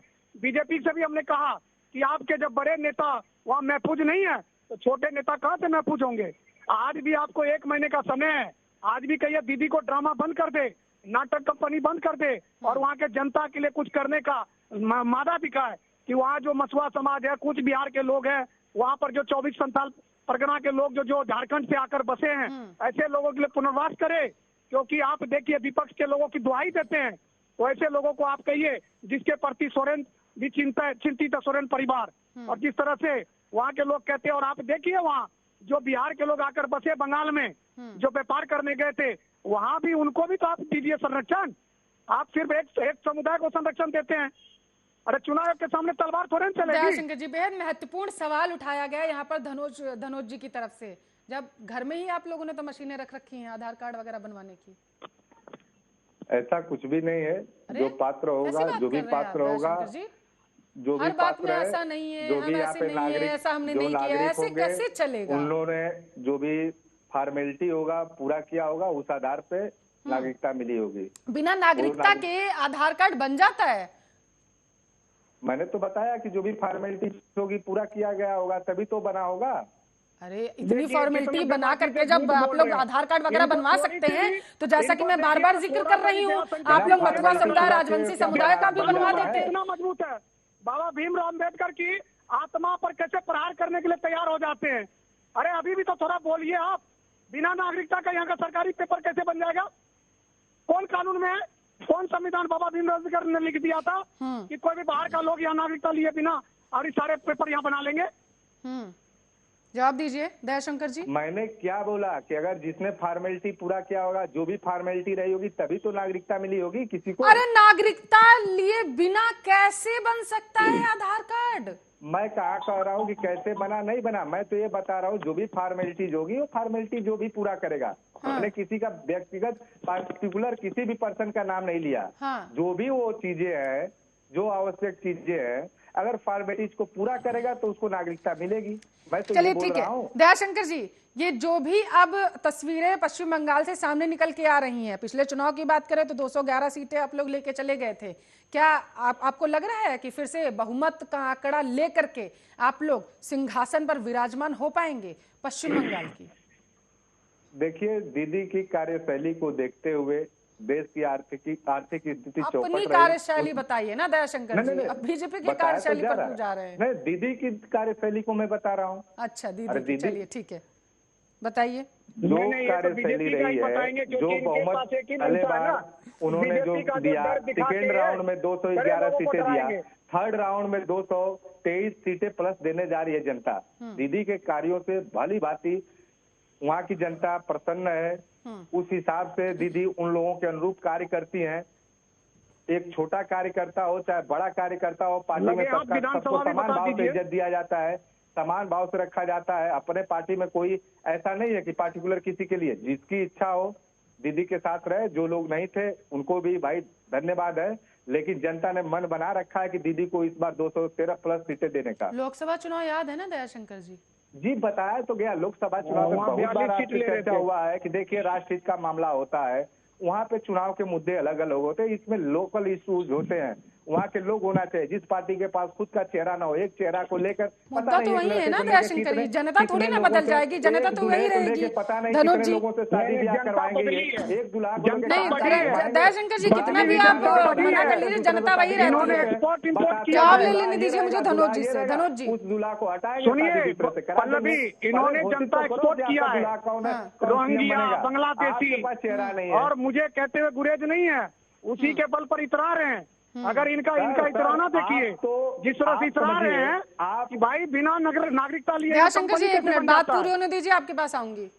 नहीं, बिना नागरिकता लिए यहाँ कंपनी कैसे बन जाता है? Private limited company, pan card, तो ये इतराना क्या दिखाता है? उल्टा चोर कोतवाल को डांटे। अरे शासन प्रशासन फेडरल इन नेचर में, संघीय ढांचा में राज्य सरकार को कानून, लॉ एंड ऑर्डर को देखना होता है। मानव तस्करी और आप पशु तस्करी, सोना तस्करी, चांदी तस्करी, हीरे तस्करी, ये सबको क्यों नहीं रोका? एक भी गिरफ्तार क्यों नहीं हुआ इतने 2 साल के दो टर्म की सरकार में? और आप देखिए कि घर में ही जिस तरह से भी हुआ, ये दीदी, एक बार आपको याद दिलाता हूँ कि जैसे राजीव कुमार कमिश्नर को जब सीबीआई पकड़ने गए तो उसके लिए वो धरना प्रदर्शन में बैठ गई, लेकिन इस बार इनके घर पर हमला हुआ तो धरना प्रदर्शन नहीं बैठा। इसीलिए कहता है कि आस्तीन में सांप, कहीं ना कहीं निगाहें वहां हो चुकी है इनकी, गिरे वहां इनका गीला नजर आता है। सुखाने के लिए सूरज चाहिए और वो सूरज ये मुस्लिमों में ढूंढ रहे हैं, लेकिन इनको सोचना चाहिए कि सूरज जो है वो हिंदुओं का देवता है, मुस्लिमों का नहीं है। और इन्होंने कहा कि तमाम लोग इनके जो वोटर हैं नागरिक हैं। अरे तो नागरिकता में फर्क क्यों कर रहे हैं भाई साहब? थोड़ा सा आप हिंदू मुस्लिम क्यों कर रहे हैं? सम्मान करते आप हैं मछुआ हिंदुओं का। समाज, आ रही हूँ आपके पास दयाशंकर जी, आप जवाब दीजिएगा। आप एक लोगों मिनट से दयाशंकर जी। नहीं, आप बाहरी क्यों बीजेपी बताते के हैं मछुआ प्रदेश समाज अध्यक्ष को? जी ने क्या कहा था, आप इस एक शब्द को बात भी से थोड़ा आए वर्णन मुस्लिम, अपने मुखार रोहिंग्या बिंदु से मुस्लिम करते को अपनाते पत्रकार हो महोदय, और तो मछुआ आपको समाज को दिल से बाहरी मैं बताते धन्यवाद हो। देता। कुछ थोड़ा बिहार माँ वाले दुर्गा का बात कहते अपमान हो, करने वाले का मैं 2-4 उनको कोई बिंदु मान उसके सम्मान नहीं ऊपर दूंगा। अपना तो ये व्याख्यान क्या दे है? देते तो आपका कोटि कोटि आपको भी मैं प्रणाम करता। ठीक है, आप जवाब दीजिए दयाशंकर जी। देखिए बीच बीच में बोलेंगे ना, मेरे दर्शक नहीं समझ मैं पाएंगे आप बोला क्या कह रहे हैं, पत्रकार तो बीच में महोदय टोका साहब टिप्पणी से मत कि किया कम कीजिए, से एक की बात कम पूरी होने के बाद आऊंगी, आप दीजिए शब्द जवाब। माँ दुर्गा के अपमान करने वाले लोग, क्या माँ दुर्गा का अपमान करने से हिंदुओं का अपमान नहीं हुआ? तो उनको भी तो 2 शब्द बताएं कि क्या है, कि ऐसा करना चाहिए कि नहीं करना चाहिए। हम लोग जय सिया राम बोलते हैं, ये तो बार बार आप हमसे बोलो, अरे हम लोग जय हमेशा श्री राम बोलिए ना लगे युद्ध आप, का जय श्री राम बोलिए। उद्घोष, सुनिए, उद्घोष नहीं है, युद्ध का उद्घोष नहीं करते हम मेरे लोगों लिए को। बोल हमेशा दीजिए, मैं शक्ति नहीं पत्रकार चाहिए, हूं हमला जनता। करने वाले हम लोग मैं नहीं है। लिखूंगा टीएमसी जो है उनके लिए, टीएमसी के लिए श्री राम भी अपने हैं। आप एक बार बोल दीजिए जय श्री राम। जय सिया राम, जय सिया राम, जय मां वही वाली दुर्गे, बात, जय मां मुंह में काली। राम बगल में चूड़ी, हर हर वही चूड़ी महादेव, आपका हर हर गर्दन काटेगा महादेव। चुनाव में। आपको नहीं पता, वही चूड़ी सारे हिंदू, मैं आपको बता रहा हूँ, वही तो सारे बता हिंदू रहा हूँ, माँ चूड़ी को दुर्गा के हाथ में ले अपमान चुका करने है वाले भाई। लोग प्रदेश आप के जय प्रदेश श्री राम अध्यक्ष बोलते हैं कि अरे जय ये श्री दुर्गा राम कहाँ बोलिए से ना। चली आती है, अरे बड़ा ही हनुमान गर्दन जी झुक बन जाइए, जाता जय है। श्री राम बोलिए। भाई साहब आप बताइए, किसी ने विरोध नहीं किया ना, किसी ने कुछ ऐसा शब्द तो यूज नहीं ना किया, किसी ने कोई किसका विरोध विरोध? किया?